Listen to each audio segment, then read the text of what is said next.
to Inspiring Women. Inspiring Women is a program that's designed to inspire, inform, entertain, enlighten, and empower the 21st century woman. My guest today, wow, is a doctor, but with a difference. She's passionate about healthy living, and it's not just about prescribing medicine. You know how it is when you go to see a GP, and before you even explain what you're going through, he's told you what you need to do. She's very different. I've listened to people's testimonials. They say she actually cares about what she's doing, about how to make a difference in your life, not just about making you feel better, but giving you good health on a long-term basis. So my guest today is multiple award-winning Nkem Thompson. You're welcome to Inspiring Women today. Thank you very much. I'm glad to be here. Wow, it's a pleasure and an honor to have you here today. Wow, how many awards have you won in the last couple of weeks? Well, certainly in the last month there have been 2. Okay. But so far this year there have been 3. Wow. And what have you been recognized for? Well, the first one this year in May even, was the Motivational Speaker of the Year award for Women for Africa, actually. Wow. And that was to do with the health talks I've been given the years before. Health seminar, healthy lifestyle seminars. And then the second one was the GAB award, which is the Gathering of Africa's Best award. Wow, impressive. For excellence in the area of contributing to health. And then the third one, which happened within the same week of the GAB awards, was the Life Changes award, Female Personality of the Year award. Wow. So it's been good in that sense that the healthy lifestyle message is gaining that kind of recognition. Wow. Yeah. So tell us about yourself, your background, and how you got into healthy living. Okay, well, real quick, I'm a GP, as you said, and I'm also an author and a speaker. But for quite a while, I've always been interested in developing myself and developing people in general. And for me, that started before I entered med school. So before med school, it was about self-improvement, cultivating the right way of thinking and things like that. Then when I entered med school, I realized that also had to extend into developing your physical health as well. And so as I went through med school, my personal interest in healthy lifestyle as a way of developing and empowering myself and the people that came to me was a very powerful thing. And so my passion has grown in that area, especially as I see people benefit from the information. Okay, because I remember once I was ill and I went to a doctor and he just prescribed medication. And then I asked him, in the long run, how do I take care of myself? What food should I eat? And he said, doctors are not nutritionists. And so that for me was just a short-term thing. But in the long run, how do we maintain our health, our healthy lifestyles? What's the difference for you between just practicing as a GP and then talking to people about healthy living? I think it's part of my job. Okay. Because as I tell people, healthy lifestyle is the most effective medicine out there. You see, so anybody that comes to see me at the hospital, at the clinic, whatever they're there for, a healthy lifestyle can help them out. So I think it's part of my job. Whereas some people may prefer to prescribe medication first, I prefer to let the patient know that a healthy lifestyle is actually your best option. It may not be a quick fix, but it's a definite fix with no side effects. So I then tell them what they need to do differently. If they need a medication, of course, to save lives, of course I'll prescribe it, but I let them know this is just a temporary surface solution. It does nothing about the cause of the problem. And that's what I'm more passionate about addressing is, why are you here? What's the root cause behind it? Let's identify that, let's fix it from there so that you don't have to come back with another problem. Okay, and then you survived breast cancer. I like to say I overcame it. Oh. Big difference. Yes. All right? What do you mean by that? Because surviving, that word, see, you have to be very careful the words we choose as well. It's part of the healthy mindset, right? Surviving, it conveys an image of struggling. I just made it through. What I say is that this breast cancer made a mistake in choosing this body. So I used to tell people, even then, while I was going through the treatment and everything like that, I was like, people used to come and say, oh, sorry, we heard about this. I said, I'm fine, don't be sorry for me, be sorry for the cancer. Because by the time, I finish, me and my God finish whooping it, it will regret the day it came to this body to find trouble. Wow. So it's the whole mindset, which I then back up with actions to make sure it doesn't happen again. Okay, so is that how the healthy living passion came Well, about? actually, before that time, I was already in the healthy lifestyle mode, right? But what that diagnosis and overcoming it did for me is that it put a new fire in me, because the fact people don't realize is that the day you're diagnosed with cancer, diabetes, whatever, that's not the day the problem started that caused it. So even the behaviors that lead to cancer, diabetes, all those things start years before they're diagnosed in your body. Okay. You see, so even though I'd changed my lifestyle to become healthy just a few years before the diagnosis, the unhealthy behaviors I had before I changed track led to that diagnosis. It could have been worse if I'd continued in that unhealthy lifestyle. I believe the healthy lifestyle stopped it in its tracks. Okay. And so what this did for me was to now put that into the message that healthy lifestyle is now for your future as well. Okay, so it's preventative then? It's preventative and it's curative as well. Okay, so what's healthy lifestyle? How would you define healthy lifestyle? A healthy lifestyle is a way of thinking and a way of behaving that empowers your body to be able to fight, prevent illnesses, be it mental illness, physical illness. When I talk about healthy lifestyle, there's a framework I use to talk about it, and I call it the 10 pillars of a healthy life. Start writing down now. All right. Go for it. So the 10 pillars of a healthy life are, first of all, you need a healthy mindset. That's where you talk about, positive and negative thinking. I call it balanced thinking, right? You talk about stress management, your confidence, self-esteem. All that is in the first pillar, and that is the healthy mindset. The 10th pillar is support. Okay, so support meaning you can't live in isolation and be healthy. You've got to have a healthy relationship with your family, with your friends, your colleagues, a healthy social life. You've got to receive support, you've got to give support, right? I'm being very brief here. Okay. But then in between, you now have the things you should be doing. So in no necessary order, you have nutrition. It's got to be the optimal kind of nutrition. You have gut health. You've got elimination, getting rid of the waste from your body.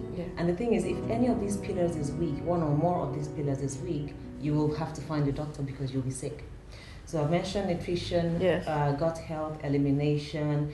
There's also weight management. Oxygenation.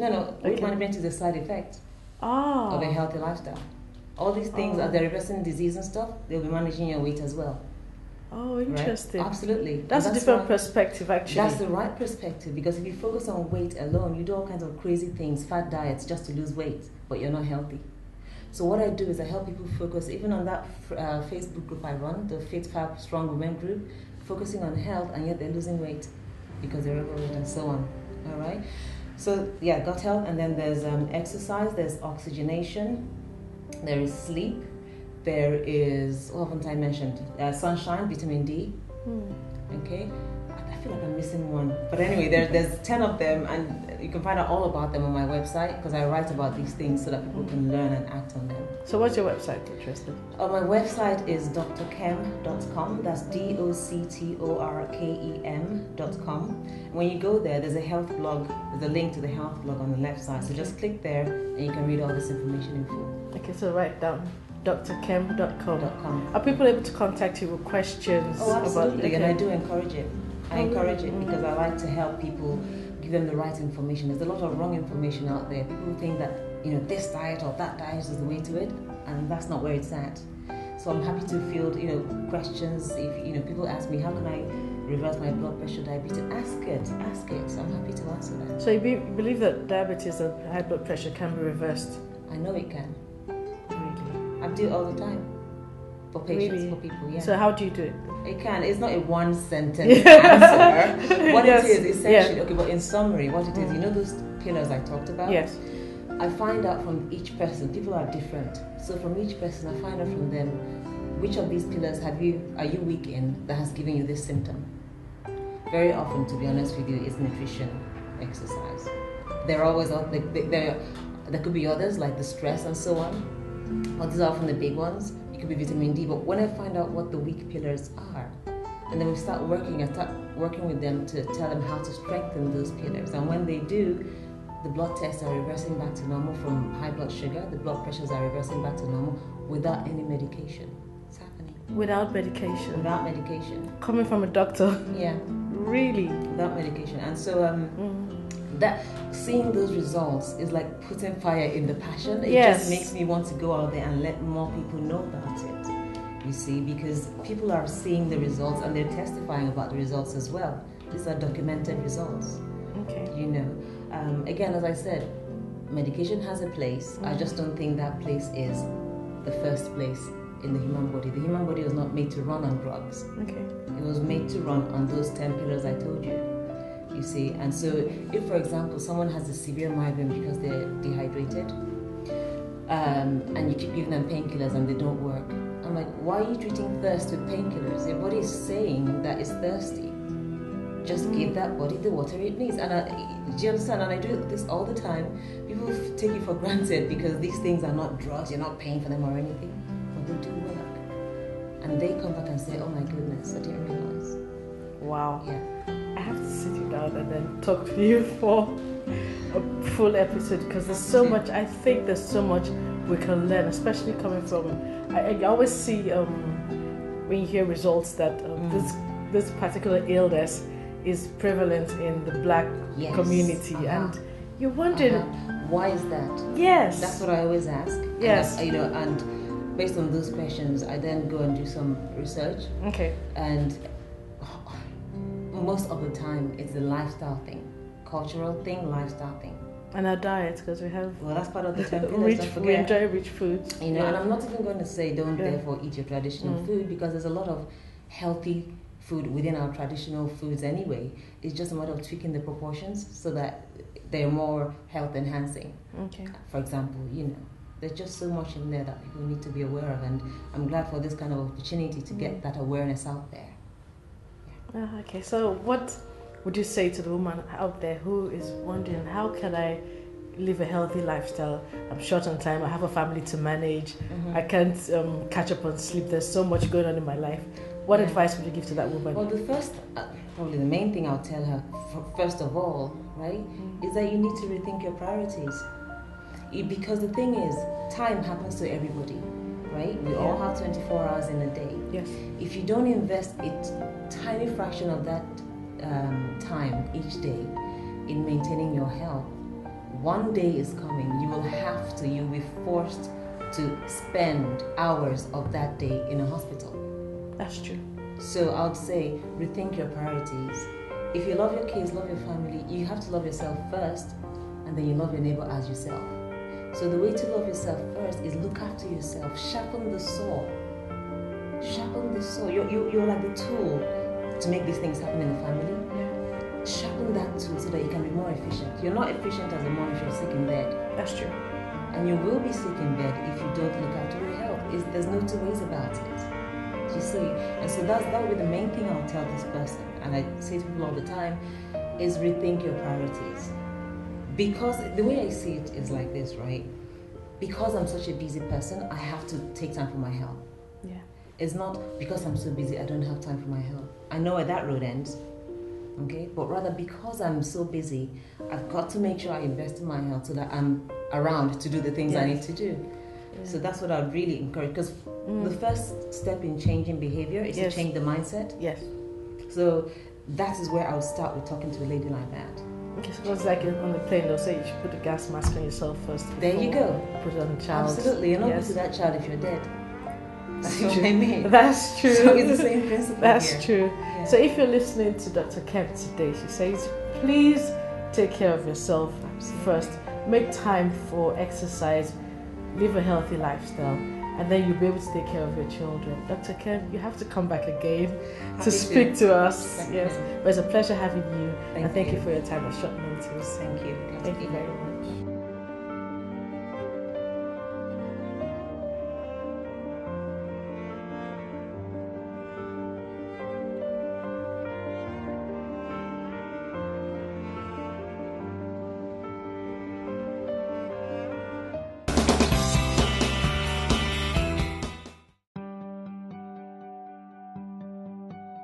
Hello everyone, my name is Abby Adeyanju. I'm a certified early years and emotional intelligence practitioner based in the United Kingdom and practice here in the UK and Africa.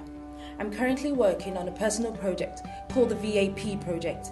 The VAP project means the Value Added Parent project. Are you a value-added parent? Or what does it mean to be a value-added parent? I believe a value-added parent is one that raises their children as leaders, whether or not they show the potential to be one. A value-added parent is one that ensures their children are aware that they were born for a purpose, to give them a sense of fulfillment by inculcating positive virtues as part of their daily routine. I believe a value-added parent is one that owes it to themselves to nurture, coach and produce a fine, hard-working, respectable, God-fearing individual into their society. So as part of this project, I have created a Facebook group called The Value Added Parent. Just go to www.facebook.com/groups/The Value Added Parent. On this platform, I would periodically post thought-provoking questions and statements based on certain values, morals and virtues that we all should be instilling in our children to make them a generation that is confident and bold enough to instigate positive change. I'm inviting all parents, grandparents, guardians, carers, counsellors, mentors, teachers, pastors, children charity organisations, government institutions, and anyone who works with children and the youth. Share your sincere thoughts, opinions, and above all, your wisdom on these issues. Don't forget to hit the share button and share this video on your timeline. See you there.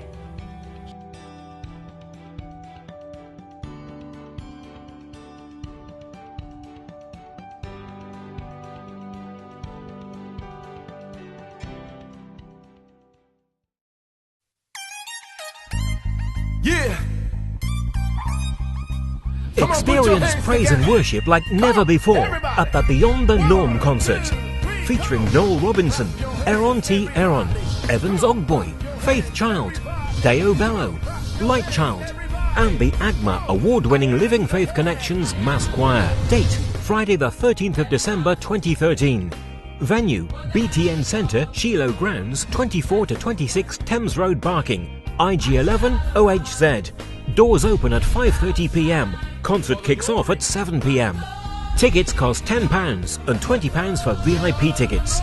For tickets, business exhibition stands and more info, please call 020 859 10022 or 07944 232 705. Website www.liverco.cc. See you there.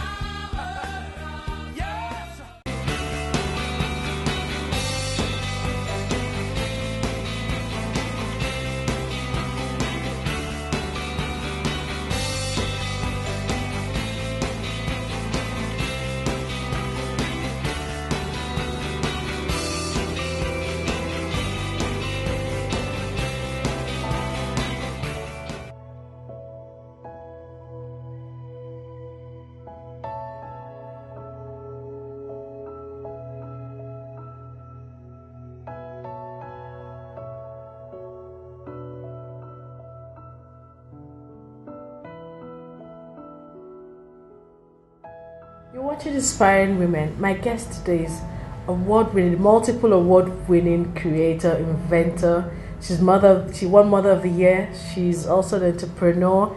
She wears a lot of hats and she has so much wisdom to impact. My guest is Atiti.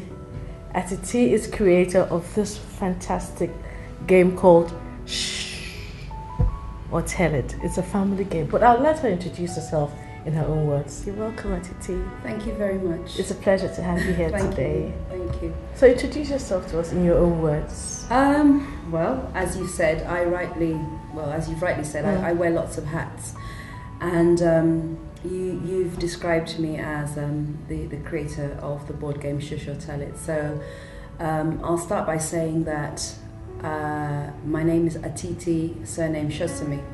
I trade as Atiti is Distinctly Different, and the focus of my business under that umbrella is personal development. I do business and personal mentoring. I run author days based on the books that I've written. I'm a creative designer, and I run a network called Tea with Atiti, and that's simply so I can meet people. Okay. But everything cascades into everything else I do. So as Atiti is Distinctly Different, I'm a creative designer, and A book I had written called The Big Secret inspired the board game Shh or Tell It. Okay. That's because the character in the book had a dilemma, a situation where there was a dilemma, and she was effectively pushed to a position where she had to really consider hard whether she should shh or tell the situation she was in. And listening to people, watching and observing people come to the end of the storybook, and just listening to feedback that people gave me about the little book gave me an idea that I could translate the book into a product of a different type, which gave people an opportunity to sit down and think through dilemmas together collectively. And that's how I came up with the concept of a board game. And it's a family fun board game, but it's about also teaching and practicing decision making, because if you have to decide on whether you would shush or tell a dilemma, effectively you've got to make a decision that you feel comfortable with. And what I've seen happen to date is it's a commercial product which people buy by going on the website www.tell-it.com. Say that again, please. Apologies. That's fine. The website is www.sh-or-tell-it.org. Got that. Yes, and you can buy the game from the website. But I've also noticed that there's been interest within the world of education, and it wasn't initially created as an educational resource, but it has become an educational resource. And I have schools that buy the games and use them with the students on PSHE days. Wow. There's a school in Croydon called St Mark's Academy, Church of England Academy, Acacia Road. They have a fabulous ethos embedded within their whole school value system, and it's very much about character building and moral integrity. Yeah. So we worked with their Year 10 students who were peer mentors, who played the game with their Year 7 students when they started this new school academic year, getting them to consider the kind of challenges that they would be confronted with in school, and getting them to understand that they've got to make decisions, looking at the pitfalls of deciding to either shush or tell, but just work through it with them. And so, standing back from seeing how the resource and the product has just taken a life of its own is exciting, because that's what you want to do.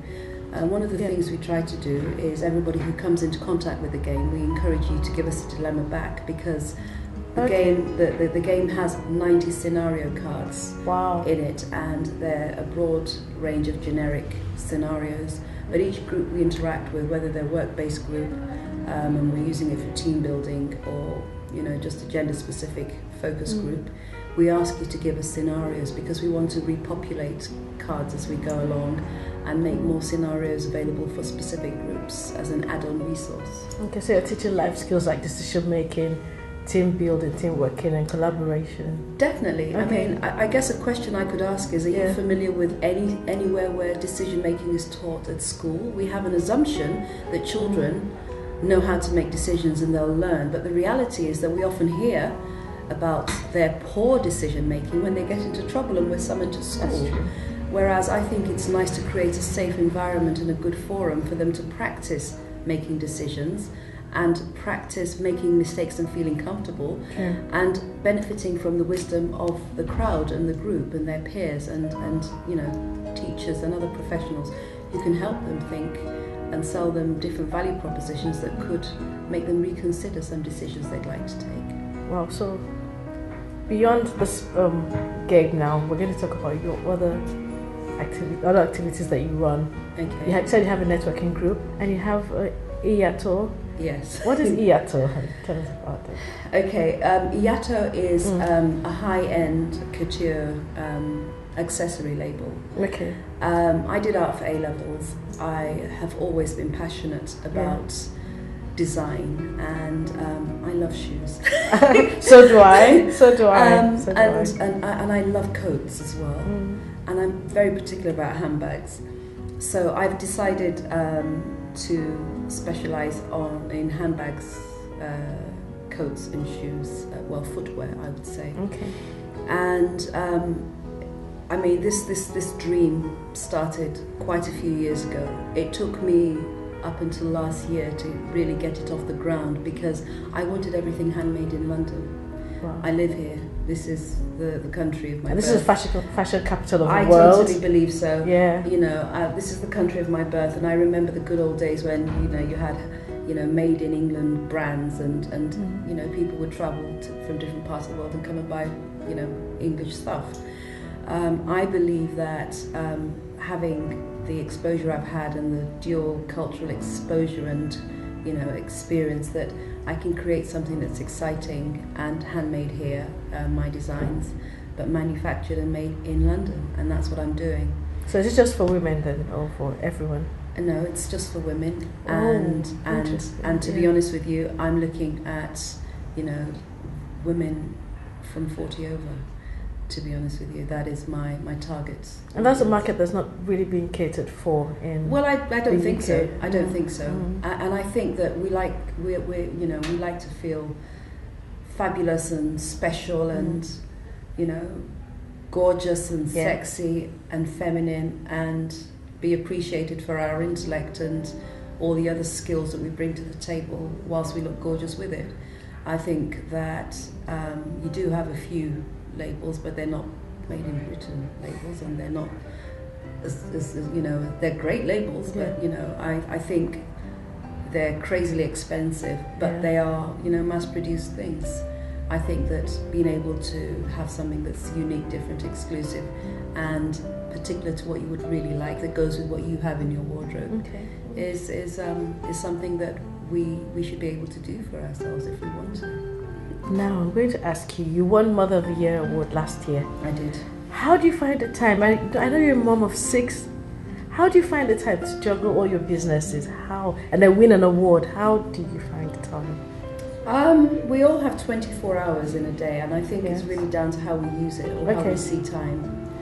And I have to say, within that mix, I'm incredibly playful, and you can ask the children, they'll tell you. I do believe in giving my all to things. I am highly disciplined. Highly disciplined. In what sense? In the way I work. Okay. And I do things that I enjoy, which means that I don't see them as tasks that are boring and draining and uninspiring, and I don't want to do them. And I think that helps me to complete things that I start. Because I understand people say many creators don't finish, or creators don't finish, or whatever.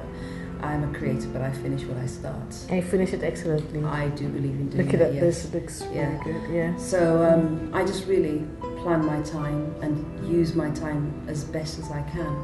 Okay. And I organise it. I mean, one of the things I've done, for instance, is there are 5 days of the week. Yes. And I dedicate Mondays to planning, organising, and having my follow-on for my network, because when I started the network last September, we met on Mondays. So my Mondays are my tea with the TT days, my Tuesdays are my study days. I'm just finishing my Masters in Learning and Teaching. Oh my God, so you're still doing a Masters with all of this? I am, because what I've been doing has been beneficial. I mean, lifelong learning is the way, it's the way to be.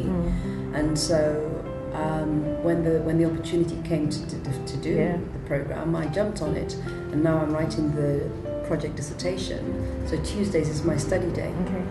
Wednesdays is the day when I do the meetings for people who want to do the mentoring, and some of it is really practical, hands-on stuff, and some of it is just, you know, touching base and finding out where people are. I have a few clients that I work with on a regular basis. Thursdays is the day to pursue schools who are interested in the workshop or buying the games, or chase the invoices for schools that have bought the games. So I dedicate that day to schools. And Friday is my IATO day, when I either do the designing, the sewing, the going to the workshop, the factory. And I generally stick to that. So the days don't overlap? Sometimes they do, but when people want to book appointments, I stick with the days that you know, I've set out for. And Saturdays and Sundays are family Saturdays time. and Sundays are my family days, and I have to say I do generally try to clock off at about 6 so I can be available to support with homework and make sure homework is done. So if you're a mom out there and you're wondering how am I going to find the time to fit it in, Atiti has given you very good strategy. Look for the time, make time out, and then be very disciplined about what you do. Atiti, it's a pleasure again to have you here. Thank you very much for having me. And please come again and then share some I will. of your success stories. Thank you.